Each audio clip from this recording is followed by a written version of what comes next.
Okay, pretty good turnout for 8 o'clock on a Friday night, I guess. My name is Bryan Maloney. I'm going to be giving a talk tonight on rights, cyber rights, and specifically the restriction of free expression on the internet in places like China and the Middle East. With me on kind of a last-minute thing is Alan Brown. Alan's a cyber rights activist. He's going to be starting a group in Russia, a cyber rights activist group in Russia, which is fascinating stuff. He's going to be chiming in here and there with some more information, and he's going to talk a little bit at the end about the efforts of peer-to-peer networking to circumvent some of these stuff. Okay, so I apologize. My original manuscript and slides got screwed up, and I kind of have to read from the script here. So can everybody hear me? Great. Okay, so the purpose of my talk is twofold. I kind of want to give you some facts on internet censorship, surveillance, and suppression by world governments, and mildly vetted by corporations. The problem of internet regulation is not new. As early as '96, Human Rights Watch was already warning of government efforts to filter or block content on the internet. The other goal of this talk is to help identify ways, as I said, to circumvent particular access denial tactics in use by governments around the world, and to suggest methods to better allow information to flow in places where it's tightly regulated. I don't know if many of you guys were at H2K, but I gave a talk there about the feasibility of a purely online nation, the idea that ignoring raw materials and food, all the nation's critical resources can be contained, monitored, and sustained online. Securing borders is as simple as securing a network. Trick is, how do you secure the servers that secure this nation?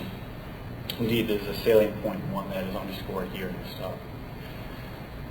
Online communication between people and groups in various parts of the world, not necessarily right next door, is nothing new. While ARPANET was still a secret known only to the military, people were calling out bulletin boards, chatting, playing games, seeking out mainframes with public access ports to try and crack. Usenet's been alive and well since well before I was born, posting all sorts of bizarre, fascinating, disturbing, annoying, and enlightening material, and still going strong. And beyond the occasional legal trouble for a couple rabble-rousers and a few bad movies that played on publicized fears, not a whole lot happened with Usenet or the BBS system. At least not much except what can draw us here. But then the web sort of snuck up on us, and the pretty graphics and flash and extensive options for all sorts of crazy schemes captured the public's imagination. People began rabid coding and began rabid buying. Venture capital cash started flowing. IPO underwriters started pushing eSpatulas.com on the stock market, and the rest is, well, you know what happened. Despite the recent burst of the net bubble, journalists gleefully reporting on one .com failure after another, the web perseveres, and the web continues to inform for those who seek it out. Ultimately, the net's appeal has always been its decentralization. That's the whole point. It's the most successful example of peer-to-peer networking that's based on a relatively simple, robust communication protocol. The network was designed to survive the most deadly and destructive assaults imaginable and continue functioning. This resistance to destruction also makes it a real headache for governments to regulate. Take away government's power to dismantle, destroy, neutralize in one fell swoop, and their abilities to curb behavior they deem undesirable are significantly reduced. It was this resistance to attack and regulation that gave the global network, the World Wide Web, the information superhighway, its massive appeal. There were no rules, and because interactions on the web occurred across state and sometimes national boundaries, it was tremendously difficult to apply historical legal precedent to a system that really has no precedent. All manner of human interactions sprung up as quickly as the code could be written. Chat rooms, game sites, peep shows, department stores, grocers, accountants, casinos. Legislators were overwhelmed. Not only was the system without precedent, understanding its basic structure required knowledge and skills largely alien to men and women trained in law, public administration, and business. Seemingly all of a sudden, the people with the real power were the people like us, people who could code. The nerds and the geeks finally had their day. Then came the visionaries, men like Guy Kawasaki and Mark Andreessen and hundreds of imitators, John Katz, proclaiming the new way of the world, of business, culture, and yes, of government. The free flow of information would finally break the iron curtains of totalitarianism. Democracy would no longer be denied. The heyday of this great prognosticating was sometime around 96 to maybe 99. It's been a few years. Has much changed? Not a whole lot. China is still a repressive regime that jails people for actions so bold as remembering the victims of the Tiananmen Square massacre. Teenagers in the Middle East sneak off to discos because dance music is forbidden in some countries. Poverty is rampant and people are so hopeless they believe and cling to religious leaders preaching murder. Hasn't the free information sunk in? Hasn't it got there? Haven't they seen it? Aren't they organizing in chat rooms, sending encrypted, encoded messages to each other, fomenting revolution? What happened? The government learned how to use a computer. What I'd like to talk to you I'd like to present some facts and figures about the incarnation of the internet and a couple of basic censorship hotspots. China, the Middle East, and we're going to talk a little bit about Western Europe and the United States. By no means meant to be comparable to restrictions in places like China, but rather presence is meant as a sort of reference, so we'll definitely discuss some regulations, past, present, and future, potential and actual in these areas of the freest internet access. Let's start with China. Current estimates have the People's Republic of China as the nation with the second largest online population to the United States. Approximately 57 million people in China have net access at home, and growth is seen at 50% every 6 months. Some estimates say that a quarter of China's 1 billion plus citizens could have home net access by 2006, about 275 million people.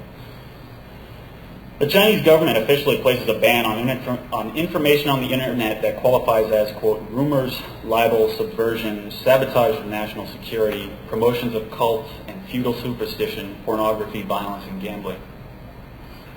There aren't really any more definitions beyond that, leaving tremendous latitude for government agencies to interpret this as they please. The People's Republic of China employs almost every tactic imaginable to stifle, from software to hardware to guns. Recently, they established the Internet Propaganda Administrative Bureau. It was tasked with policing the Internet and punishing offenders. In concert with this, the State Security Ministry started circulating voluntary self-discipline agreements to Internet cafe owners that they were expected to sign, saying in part that they would report all users who search on terms and ideas that were forbidden in China. Another part of this voluntary agreement called for the installation of filter software.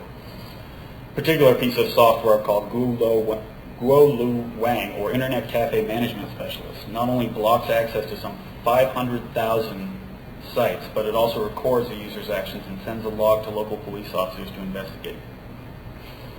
In concert with this and other similar software efforts like software called Filter King, this didn't seem to work well enough. And a few years ago, the People's Republic of China contracted with Cisco to provide them with specialized routers to help facilitate the blacklisting of internet sites.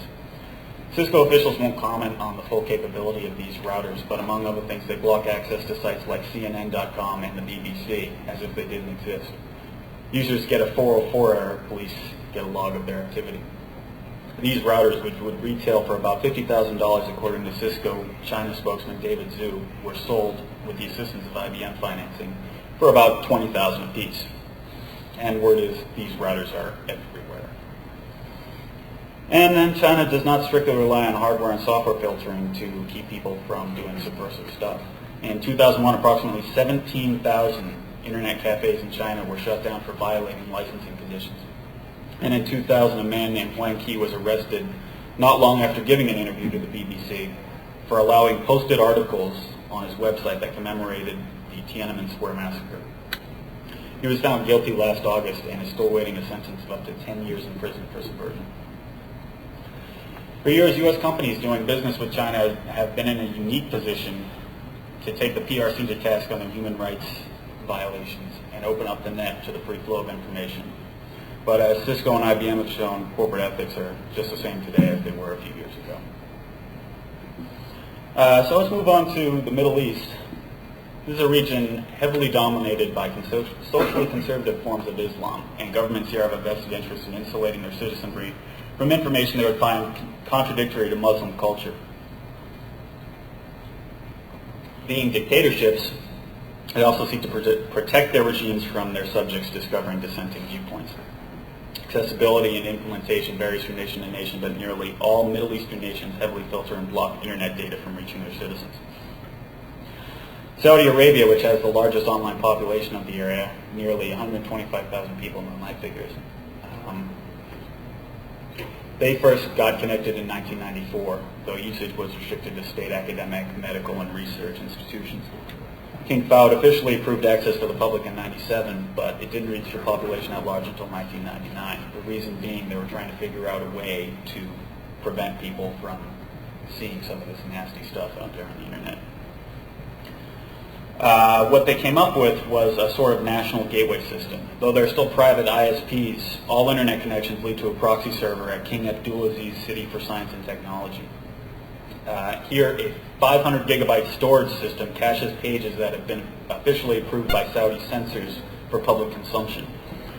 Requests for pages not in the cache system go to a second system where software provided by WebSense, a U.S. company, applies filter rules of up to 30 categories of unsuitability. Assuming the page request passes this filter, the page is returned to the user. Otherwise, file not found. The United Arab Emirates runs a similar gateway system, and Tunisia has gone a further step and specifically legislated that internet usage falls under their existing press laws that limit freedom of speech. Anything you can publish using a hand press, you can publish on the net. Anything you can't, it's the same. Syria doesn't even allow public citizens access to the internet, nor does Iraq, though they say they don't have net access at all due to communications infrastructure damage due to the Gulf War. And although countries like Jordan and even Bahrain and Morocco don't officially censor, block, or filter the internet, taxes and surcharges make it very expensive to the average user. So obviously, compared to places like China and Saudi Arabia, the U.S. and Western Europe are bastions of freedom of information compared to these places. You can find all sorts of stuff, even through corporate firewalls and hotel firewalls. That's not to say freedom of information and privacy are beyond threat. For example, the French authorities in 1991 admitted that the DGSE, the French CIA equivalent, performed, quote, certain telephone wiretaps that are not directly linked to the objective of preventing penal crimes. In other words, they're fishing expeditions to gather information on citizens under no suspicion of wrongdoing. It's not beyond reason to suggest that in the 10 years since, such wiretaps extend to email, chat room, and other data transmitted across the web. The German FIS, which is also an intelligence agency, also works with the DGSE, sharing information should a wiretap subject decide to cross the border. But that's Western Europe. What about here? Well, we all know about Carnivore. 2 or 3 years ago, the Department of Justice raised a controversy with this hardware-software device used as a wiretap on email. Despite the U.S. Supreme Court agreeing that the system, which can only be used on a court-ordered wiretap, violated no section of the U.S. Constitution, privacy advocates still agree that it's a threat to gathering information of non-suspects. Nevertheless, the U.S. has enjoyed a fairly free web, thanks in part to the near complete lack of regulation in the sphere of packet switch networks. It's interesting to notice, and what a lot of people don't know, is this almost never came to pass. In the early 1990s, as Cisco began to assert its dominance in supplying the routers that make the internet work, Lucent began competing for their same business using their telco switches. Cisco eventually won this market battle, but it was a near miss because due to the way the law is written, using Lucent switches on large backbones would have placed the networks using them under existing telco law. Thus, the regulation that governs AT&T and WorldCom and Sprint would have extended to everybody's internet usage. So the free web dodged a bullet thanks in part to Cisco. So I guess I'm moving kind of fast here. So with all this kind of bad news, I guess the question is there hope? Can people in these countries get information that they have a right to, that they're entitled to? Yes, but it's obviously not going to come with the blessing of the governments. So people have to find new ways of circumventing restrictions. An option that seems to be on the rise in the Middle East is the use of satellite dishes. Dishes that are about the size of your average DirecTV satellite dish, while expensive, are starting to gain popularity and use throughout the area. Because these are satellite dishes, it's impossible for the government to monitor the communications. For circumventing the national gateway systems like in Saudi Arabia and the United Arab Emirates, another expensive but more readily available option is foreign dial-ups. There's no restriction on people hooking up their modems and calling up France or Crete or Cyprus to get out to the net. Though in some places rates can run as high as 80 cents a minute. Private users are finding this to be an effective way to get to sites that are blacklisted by the government.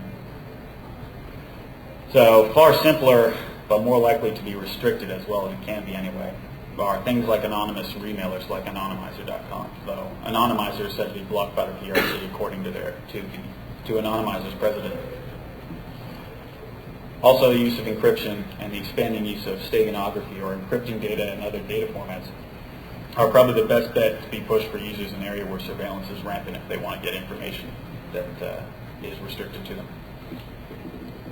One of the key aspects often overlooked in determining which nations have free internet access and others is the amount of control the national governments have over the telecommunications infrastructure. In the U.S., despite reasonably heavy regulation and re-regulation, the FCC plays more of a referee role than that of a regulator, especially in regards to the content on provider systems. Contrast this to places like China, Saudi Arabia, or the United Arab Emirates, where telecommunication systems are under direct control of the national government and are a function of the government. It was a simple matter for Saudi Arabia to establish a gateway system at King Abdulaziz City for Science and Technology when they own and run the telecom infrastructure. Of course, there are notable exceptions to this rule. Egypt, which has allowed a modicum of privatization in the telco system, still maintains a national gateway. And France, despite essentially creating Minitel, a sort of high-speed Usenet, built-in randomizer functions that protect the user's privacy, and they still do not officially monitor that system. Freedom of information and freedom of choice exist in sort of a feedback loop. The freedom of the net would never have occurred without the freedom of the U.S. and Western cultural values of free expression, open debate, and judicial oversight of government. These places, like China and Saudi Arabia, have no freedom of choice. The trick is to figure out how to expand freedom of choice using the rapidly shrinking freedoms of information. So I guess ultimately the question is, so can we, the people, the governed, find a way to keep our communications private and secure from government intervention on our own? Unlikely. Unless people stand up for privacy, encryption, and data security, governments of the world will likely to be calling the shots. So that's pretty much all I had. I wanted to open up the floor to Alan, who's been a little silent, I'm afraid. I've been stealing a little too much of your thunder here. Alan's going to talk a little bit about peer-to-peer networks. Yeah, I'm going to make a couple of comments about what you said. You're a little more optimistic than I am, I'm afraid. I would like to hope that by virtue of people standing up for their rights, that will make a difference. There hasn't been evidence of that recently, I'm afraid. Gilk, for example, I'm in the Gilk circle. We've had some effect through organizations which actually will take, for example, the government to court, groups like the ACLU. But for the most part, Gilk has had almost no impact at all in Europe. They've made statements and they've gotten a different opinion out to the public, and that is crucial that people see that there is at least controversy about these issues. But I think that there have to be methods of communicating which it will be up to, for example, people at this conference probably to try to develop. I want to say a couple of things about peer-to-peer. I developed a system in peer-to-peer which has actually never been built, but it got published a little while ago, and I still think there's some good ideas in it. But I want to tell you, by contrast, what most people are doing with peer-to-peer and what, in my experience in human rights, absolutely will not work. There's currently the view, and I talked to some people at, for example, Freenet about that, who believe that their project is a anti-censorship device. And I can see why they say that, because they're dealing with at least anonymity in one sense, But the problem, and please take this seriously because this is going to get people killed on the other end of these firewalls. The issue is not whether the message gets through anonymously. The message is whether the poor bastard sitting at his computer somewhere in China knows how to protect his computer well enough so that he's not hacked. China arrested some guy and put him in jail as a result of hacking a foreign website in order to get data on him. There's no reason that's not going to happen with peer-to-peer. The Chinese government has not waited for things like warrants. Suspicion is sufficient to arrest you in China. And one thing that I think we're going to see a lot of is that while we're over here on the so-called free side of the firewall, coming up with these very clever, and for example, CDC has an extremely clever peer-to-peer program that they're planning to launch pretty soon, as I understand. Maybe they'll mention it at this conference. It involves a very small client, which, when this client is on the other end of the firewall, will permit, in their estimation, a method of anonymous communication. One problem, of course, is how the hell are you going to get this client into China? The other problem is, once it's into China, I hope it's nothing like Freenet, which ends up putting an icon on the desktop. The Chinese government is not going to be that stupid that they can't find out who's running a peer-to-peer program. They're not going to wait and try to see if there's some anonymous message they can crack. They're going to come into your house and see what's on your hard drive. This is not a computer issue. This is an issue of how well you can protect your own ass, knowing that they are not going to use civilized due process to find out if you're guilty or not. What I recommend, and you can take the project that I came up with called Red Rover seriously or develop one of your own, is that I think we need to start working on something that could be called clientless peer-to-peer. We need a way of using computer technology where it's efficient and where it truly is anonymous. And we need to recognize that what counts as anonymity for us does not count as anonymity at other places. There are absolutely at least two senses of anonymity going on. People who do programming know one sense. People who do mathematics know a sense which is derivative on that. You know, it's not quite the same. But if you're in China and your life depends on whether or not anyone's going to find out about it, that's not the sense of anonymity that we use when we're worried about whether or not our boss is reading our email. This is a completely different game. So for at least one point, what I'd like to recommend is that if you want to find a solution to getting information through firewalls, you have to assume that the same security problems are going to plague peer-to-peer that have plagued the web and have plagued email. My own position is that if you're going to try to get information through, you should try to use the least technical tricks that you know. I've been saying for a long time that if there was a way, you can read the peer-to-peer proposal I made. It was in the Andy Oram book a couple of years ago. But the thing is that to the extent that you look like you're not doing anything sneaky, you're going to be better off. When in a country where the very notion of cryptography is something that is enough to get you into jail, you don't want to play around with things like steganography, at least in my opinion. And we're going to debate this until we finally get some real-life testing on it and see if people get killed or not.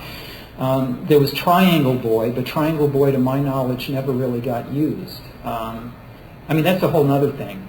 You go ahead, you create a peer-to-peer program. You got to get people to want to use it.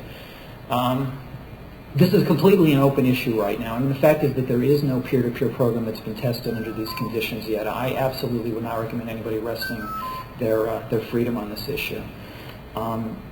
If I can say a word about Echelon also, question?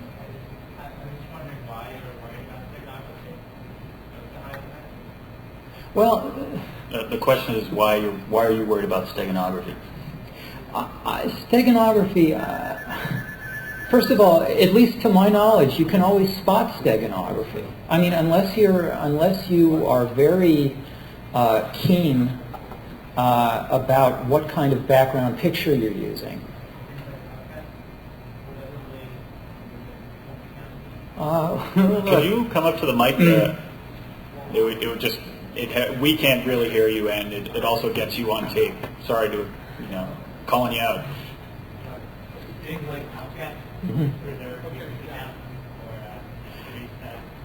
No, that. Still not using the mic. Okay. Things like MP3 Stag or Outcast, or even the Linux file system implemented, things like that, wouldn't be secure. Well, wouldn't be hidden enough. Look, I mean, what we noticed is something very similar to, I think, what Arthur C. Clarke noticed, which is that it looks wonderful to us, it looks magical to us, but the thing is, these things are going through servers and being traced, and we don't know that in a couple of years there's going to be a crack to these things, which is going to enable all these people to get rounded up again. Yeah, as far as I know, there are already some software that can spot some basic steganography protocols. So, there's nothing to say that this stuff can't be simplified and put in as a process on a router. Oh, I mean, the simpler ones can, but I mean, developing it to the point where you have algorithms in steganography like RSA or Elgamal where you feel confident that it's not the problem that they're going to get cracked. Well, I wouldn't bet my family on that. I mean, the issue is, it's not just a matter of whether or not this is an uncrackable encryption. It's whether or not it can be detected as encryption as well. It's also a matter of whether or not the actual behaviors that permit you to do the encryption can themselves be detected. I mean, Zimmerman was keen on this. Zimmerman said, look, my PGP is going to work great, but just know you still got to hide your keys somewhere. You know what I mean? Right. Look, I hope it happens. I mean, I'm not pessimistic to the point of saying we need to stop trying on this, but the thing is, there isn't, to my knowledge yet, a form of cryptography or a form of, I mean, I don't consider steganography cryptography per se, but I mean, it's just a real cool thing. But there's nothing yet that is in some sense so private that other people in the same community don't know what's going on with it. There's a notion of privacy here that I feel needs to be incorporated better into this community, and that is that anonymity cannot mean that you're in some sense an island. I mean, people who end up putting, for example, passwords into their programs hoping nobody can crack it, don't realize that the same other people know how to find these passwords out. And so, I mean, I guess what I would say about this is that if you really trust that the same people who are creating this software are not met in a peer-like method with the same levels of intelligence trying to crack the very problem that you think you've solved, I think it's a very dangerous assumption. There is no crypto that is not reversible in a sense in which it is massively used. Now, nobody's going to take the trouble to do it, but I would really recommend that if you're going to make a program that's going to require you to have a fingerprint on your hard drive of this program or of this process, that you need to look at not just whether or not you have a good algorithm. You have to really cover your tracks, I mean, cover your lifestyle, so that you don't end up becoming, in some sense, suspicious. Right.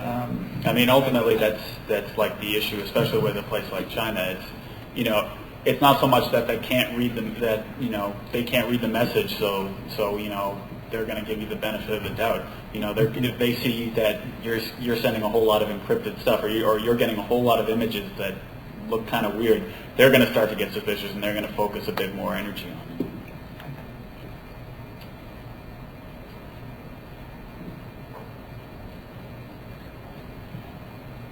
Hi, you spoke about Cisco making those routers and IBM financing that to create that gateway for China. Is there any other companies that you know of that have assisted in the censorship of countries? Not to my knowledge. The Cisco one was that one was kind of famous. The BBC somehow got wind of that, and they did a pretty good story on it.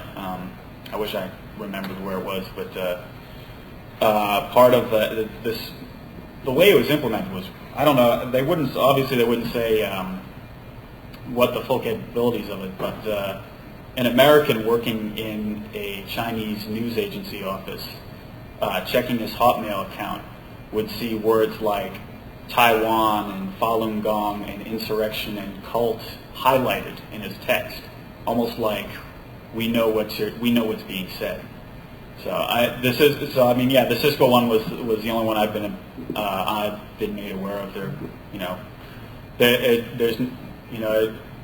I guess in the world, everybody's money is as good as everybody else's, and if a company is approached by a China or Saudi Arabia saying, "Hey, make us these routers that do this cool stuff," I wouldn't be surprised to hear about other instances of it.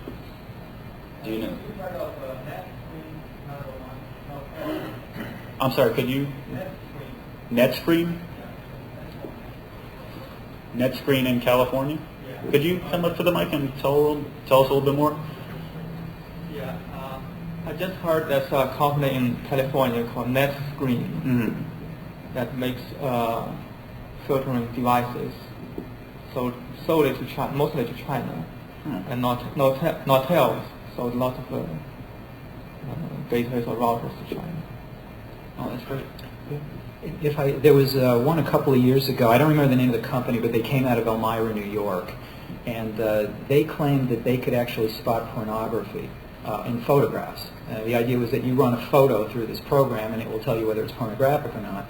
And they claimed that they had really good accuracy on this thing, and they sold it to China for a whole lot of money. And a group called Peacefire, which is run by a really clever guy who a lot of you probably are already fans of, did a little test on this thing and ran through a picture of Baltimore, and it turned out that the skyline of Baltimore turned out to be pornographic under this program. So, I mean, we were all really worried about that and really pissed off about the fact that American companies were trying to, feed technology to China. But as long as they feed shit like this to China, I mean, that's actually doing us a favor. So. Now, a little bit more information about the China. You were bringing up the Saudi Arabia as a single point of access to the internet. I'm really surprised you did not bring up the well-known Great Firewall of China, Chinese State University, Beijing, cluster of 8 Sun Enterprise 10,000 robots through Sun Australia, financed by Sun. They're the ones they're the ones that are acting as a main gateway into China. They're the ones that do a lot of caching, and Cisco is only internally just dealing with this alone. So that information is fairly well known, and if you end up trying to get a contract with Chinese, you can probably request a tour of the facility. Yeah, it's a company I was involved with was trying to sell Chinese government stuff, and they've been showing this to select people. In the interest of full disclosure, in case you didn't see my bio in the program, I work for Sun in the high-end server engineering department. So, we're well aware. At least I am well aware of our sales within the People's Republic of China. And personally, it's something I don't really approve of. Actually, one thing that I think you mentioned while introducing your co-panelist was about attempt to form an EFF-like organization in Russia. Could you cover that a little bit? And maybe talk a little bit about SORM. I kind of lost track of it, but you probably know a bit. Well, just as far as the Russia thing goes right now, you've got 11 time zones and you don't have anybody who's watching this stuff at all. I mean, you've got a real luxury in the U.S. of having the ACLU and GILC, GILC, which is at least centered here, and EPIC, but there's nobody doing that kind of work in Russia. I talked to a number of human rights groups in Russia, and they all agree that there's a need for a cyber rights organization.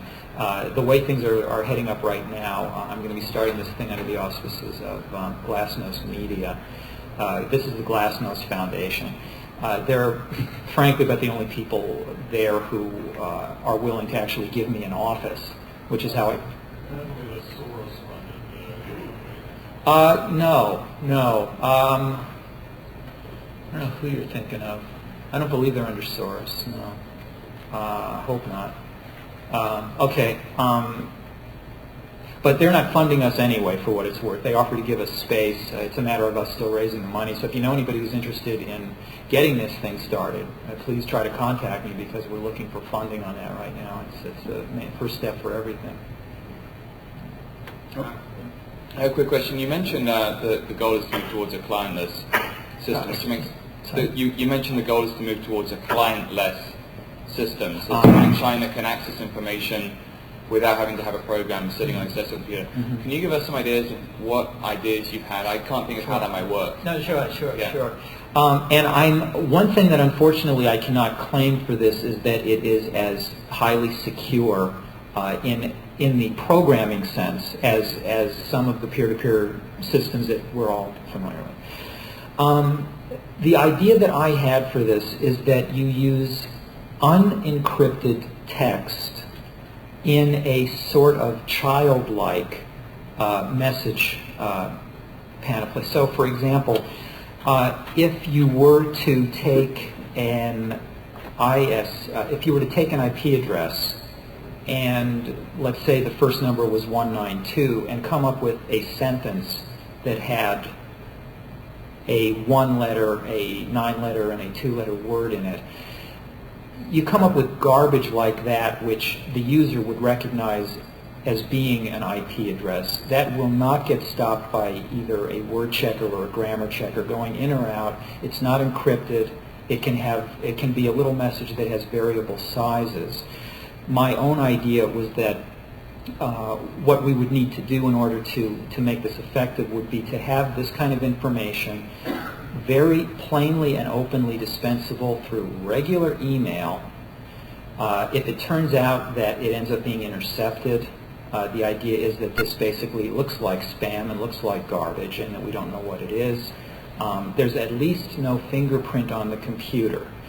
My idea also, because one of the things that is extremely dangerous also about peer-to-peer systems is in fact the very thing that makes them attractive to us, namely the fact that it is decentralized. If what you're doing is you're getting information across your firewall that may be in fact subversive, I mean it may really be subversive according to their definitions.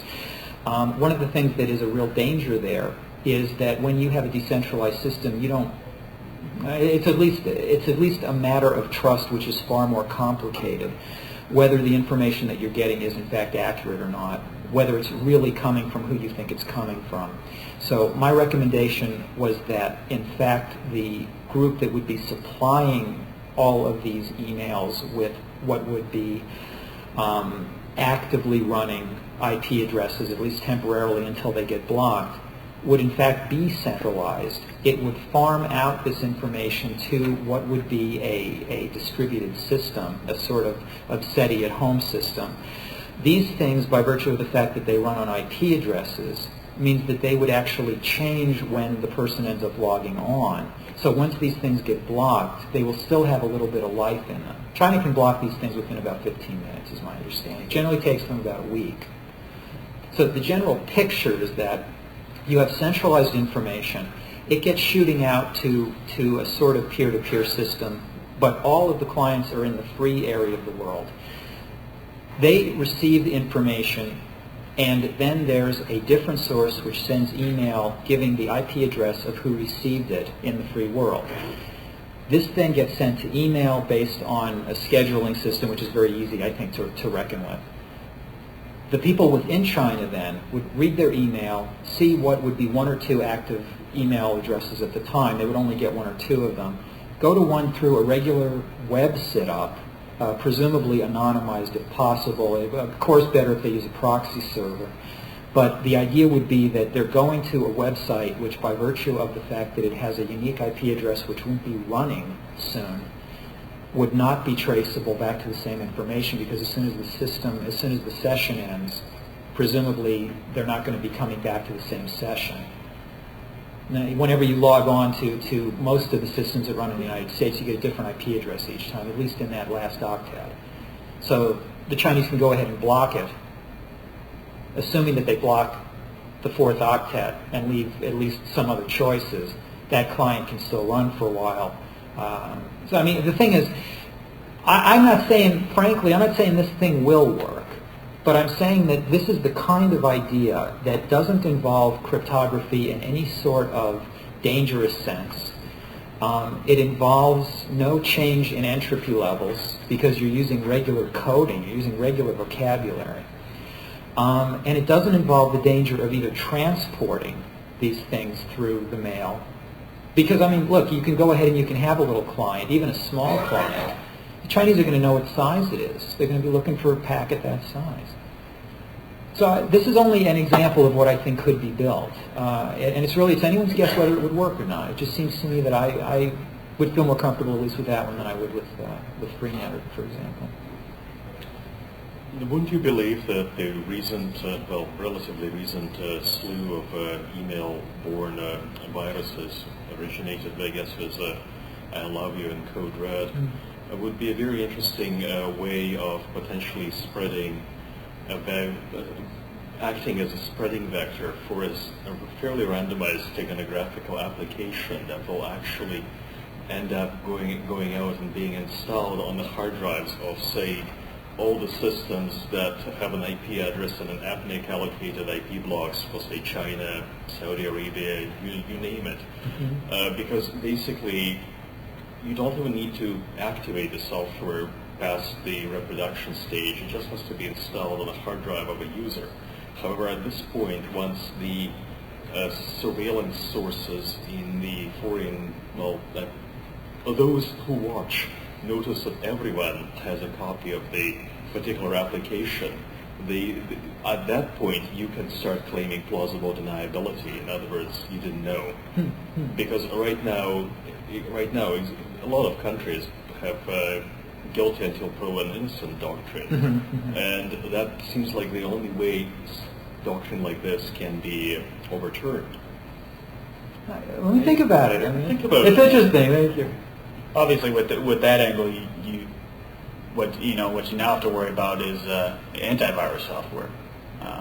Propagating it in a virus, and suppose the Internet Propaganda Administrative Bureau in China decides that everybody who has a computer has to run this antivirus program to eliminate the others. Well, I still get a good chunk of I love you viruses, and besides, I mean, Chinese officially declared spam illegal, but you still get tons of spam from China. Yeah.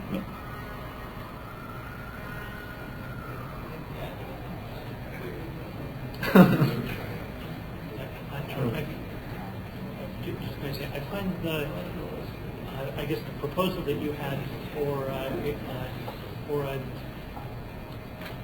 means of sending secure private communications without using encryption and without using, in theory, without using means that will uniquely identify it and flag the user as being engaged in subversive activity.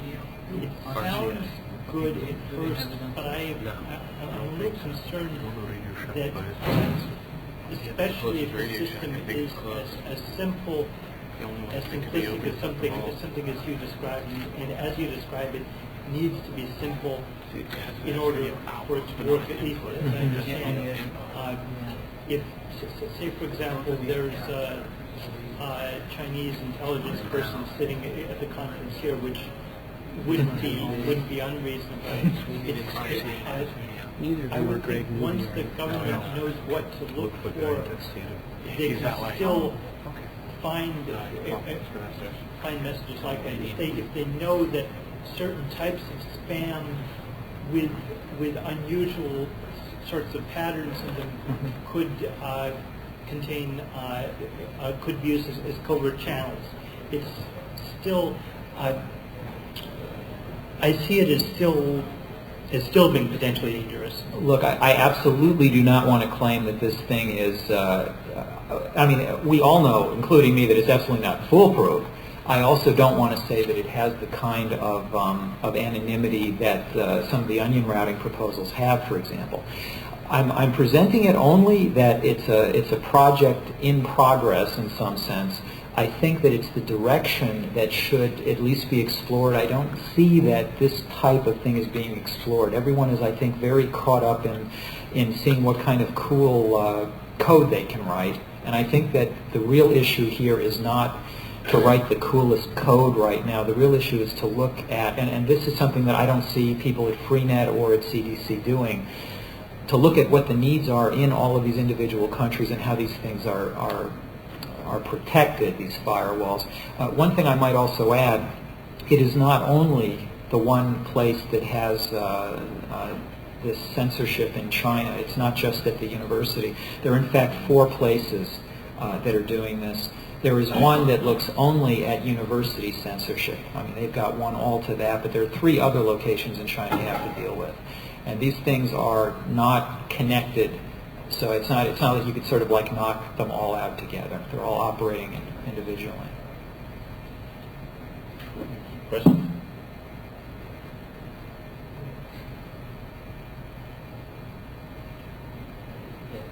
I would like to add a little bit piece of information. And, as you may have seen in the news recently, China enforced every internet cafe has to install the Digital King.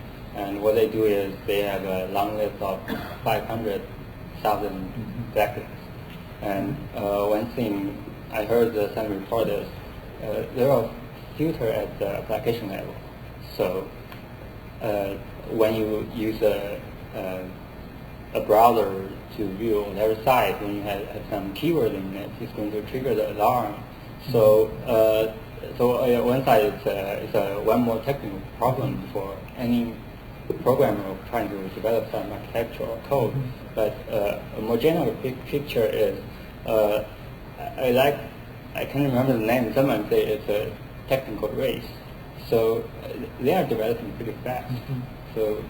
Well, what's your view about this? Well, they're starting a new operating system, which in my opinion is going to be much more of a challenge right now, because if what we're doing is writing right now, for example, DOS programs, which are going to be the basis of a peer-to-peer client, for example, I'm not sure when China is, I mean, it's very tough to get information about this, but they're planning to rewrite their entire government operating system, essentially. I'm not sure what the status of this is. From what I've heard, the rumors are that this thing is going to be more like a Unix system. Red Flag? Oh, it's going to be called something like Big Mama. And this is going to be a non-DOS, non-Unix, non-Windows, non-everything. It's going to be their own baby, and they're going to be able to write programs for it. And it's unclear what effect this is going to have on, for example, peer-to-peer projects that are Western-based. To my mind, that's a more interesting problem right now. I mean, that's the thing that I am really holding my breath on, because that could really isolate China in a big way, which is, I think, the goal, unfortunately. But,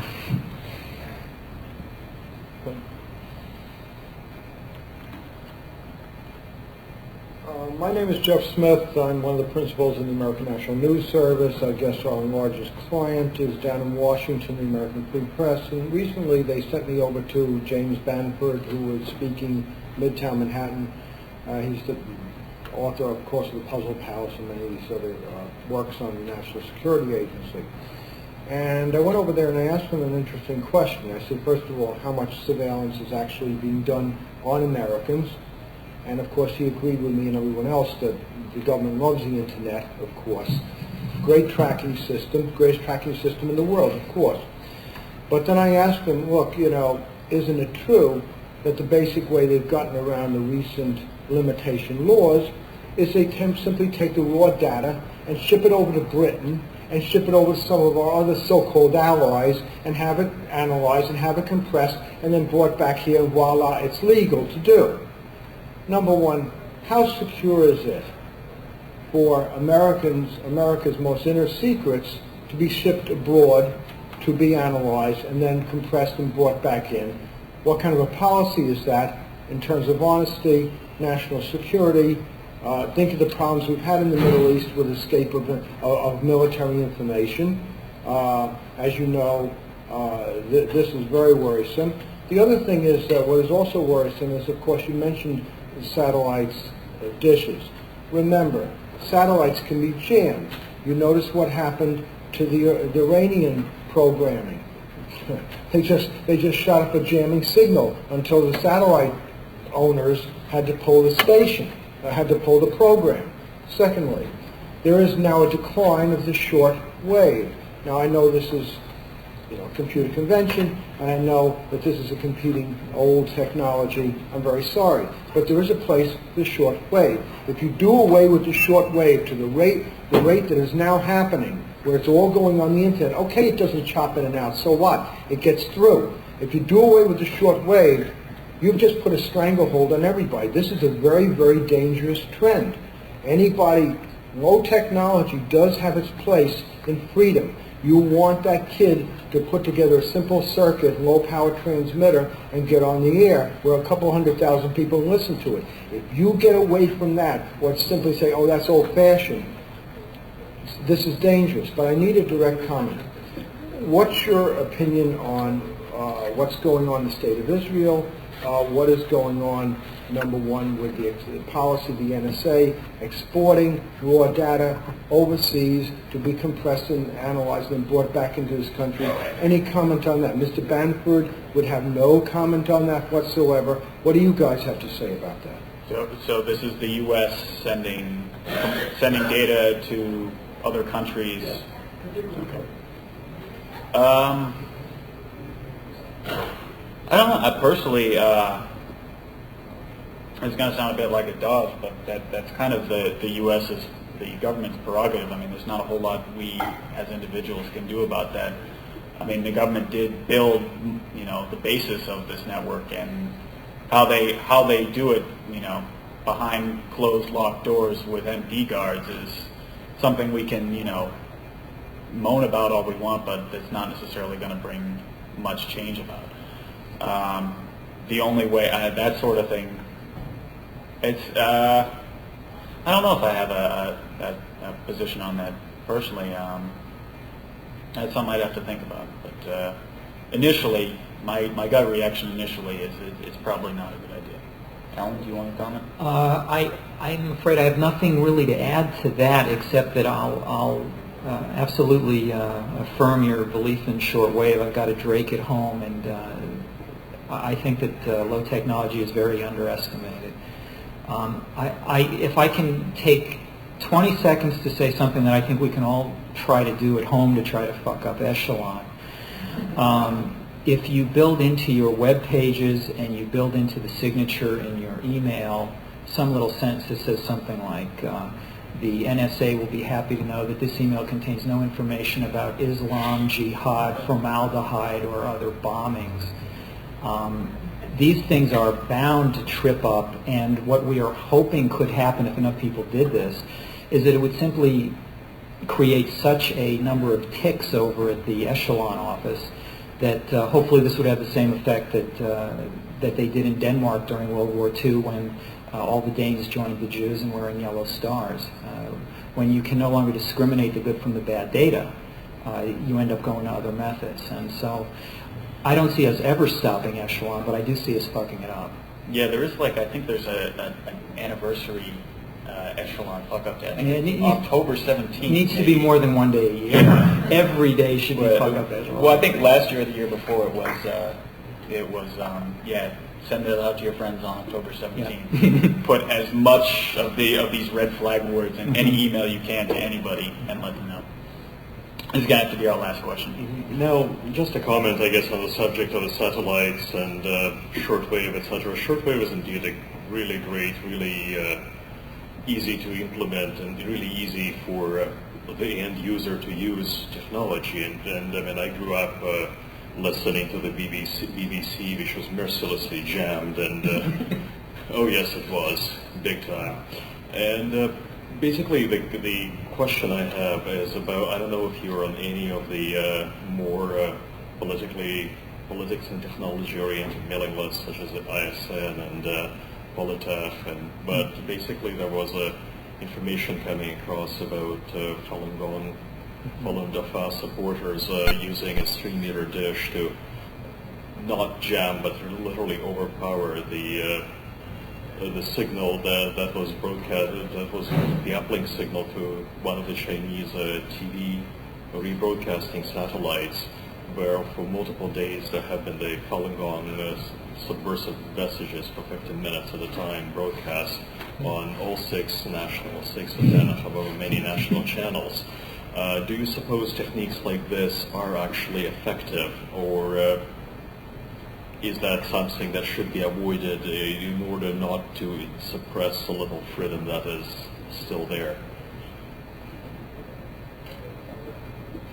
That's something that strikes me more as civil disobedience, and it's kind of fun and funny to see and hear about. But I don't know if it advances the free exchange of information, which is ultimately what we're trying to get here in China. But it's definitely entertaining. Yeah. Well, what I'm saying, from what I understand, there have been attempts to literally provide information what, say, Falun Gong is all about to the masses on national TV. Yeah. And technically, a case can be made that this was information designed to get at least people thinking. But at the same time, if the resulting crackdown is going to be, well, we're going to turn off the news all the way, and from now on it's only going to be sitcoms, is it a good thing? Oh, I understand the question. I'm sorry. No, I think that if you don't try to fight these things, and if what you say instead is that I'm not going to basically put up my fists because I might get beat up even harder, it's a personality issue, but I'd rather get beat up a few times. I mean, this is an important issue, and at some point, you just have to hope that you're going to give the other side a good fight for its money. Obviously, Falun Gong doesn't have a chance. I mean, if it's going to be a matter of sheer power from the government, but I would recommend. I think, going back to maybe your first question, I would recommend that we don't get tied down on what is the best method. I don't think there is such a thing as a best method, frankly.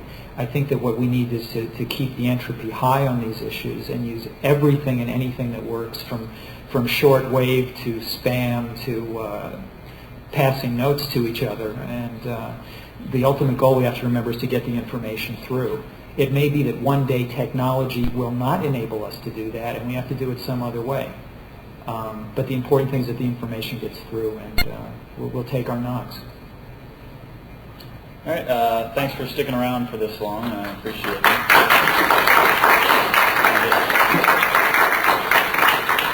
I don't know about Alan, but I'll be sticking around if anybody wants to talk or ask more questions or anything. Thanks a lot.